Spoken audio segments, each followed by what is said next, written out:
In the early 19th century, a small farming community in Adams, Tennessee, became the epicenter of one of the most documented and terrifying hauntings in American history, the Bell Witch haunting. The events that unfolded on the Bell family farm have been passed down through generations, and even today, the story sends shivers down the spines of those who hear it. The story begins in 1817 when John Bell, a prosperous farmer, moved his family to a new homestead in Robertson County, Tennessee. The family, consisting of John, his wife Lucy, and their children, quickly settled into their new home. Their farm was large and fruitful, and for a time, life was peaceful and prosperous. However, their tranquility was short-lived.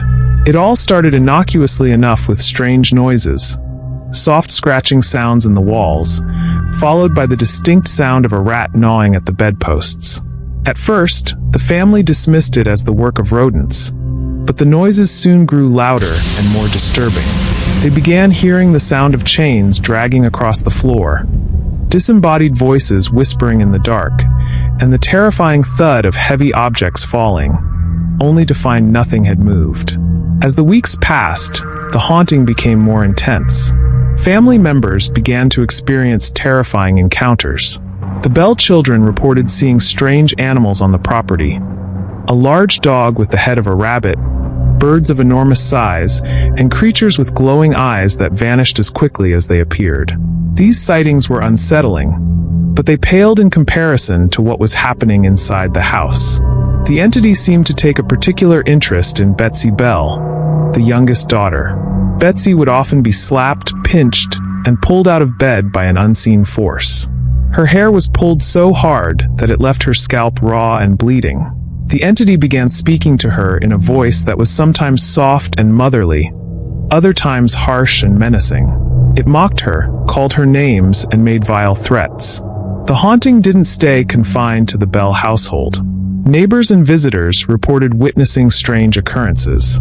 Those who entered the Bell home often heard the disembodied voice mocking them, cursing the family, and repeating their conversations in a mocking tone. The voice, which sometimes spoke in different languages, claimed to be Kate Batts, a neighbor who had supposedly been wronged by John Bell in a land dispute.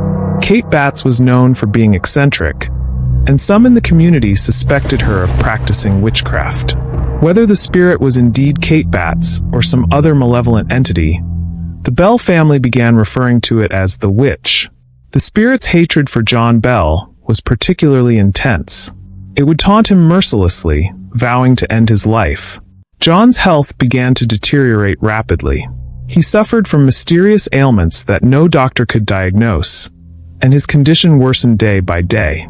The spirit would often be heard laughing and proclaiming that it would kill him soon.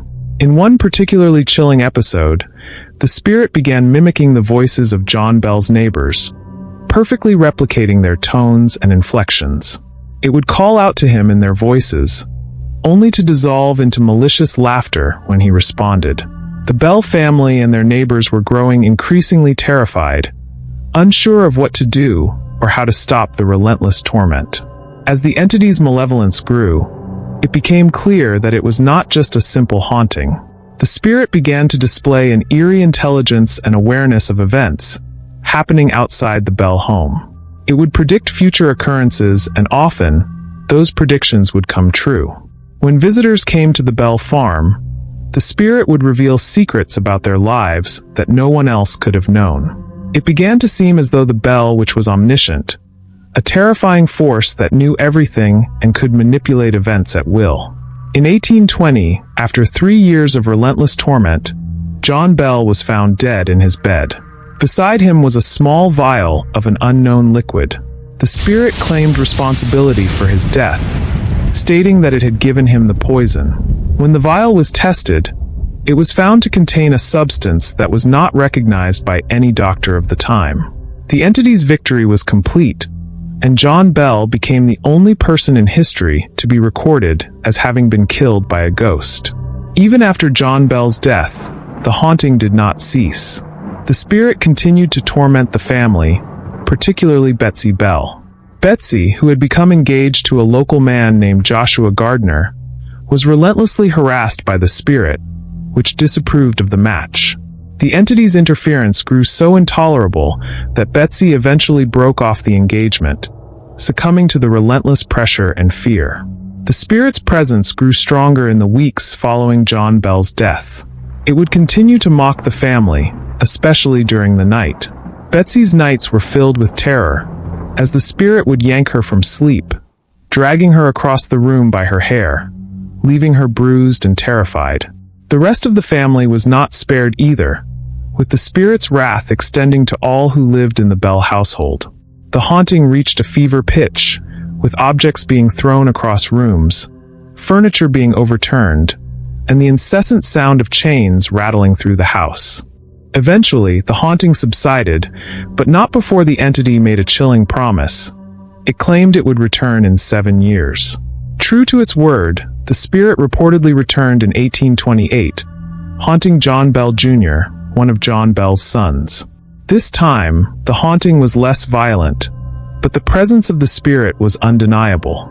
It would often speak to John Jr. in the same mocking tone, reminding him of the pain and suffering it had caused his family. The entity also began to speak of the future, making predictions that would later come true. After a few weeks, the spirit left once again, claiming it would return in 107 years. The Bell Witch legend has since become one of the most enduring and terrifying tales in American folklore. The Bell family's experiences were documented by eyewitnesses, including friends, neighbors, and even a future president, Andrew Jackson, who visited the Bell farm and left in a hurry after experiencing the supernatural firsthand. In the years since the Bell Witch haunting, many have speculated about the true nature of the entity. Some believe it was the vengeful spirit of Kate Batts, seeking retribution for a perceived wrong. Others think it was a poltergeist, a manifestation of negative energy that latched onto the Bell family and grew more powerful as it fed on their fear. There are also those who believe the entity was something far more sinister, a demonic force that took pleasure in causing pain and suffering. To this day, the Bell Witch remains a subject of fascination and fear. Some believe the entity still lingers in Adams, Tennessee, particularly near the site of the old Bell homestead, where strange occurrences are still reported.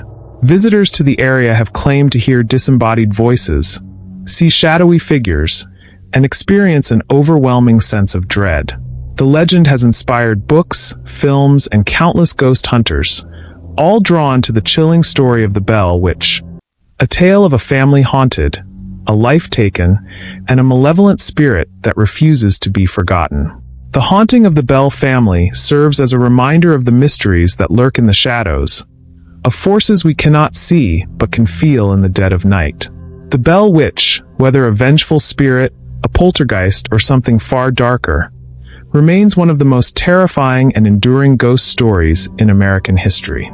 And while the exact truth of what happened on the Bell farm may never be known, the fear and pain experienced by the Bell family are all too real.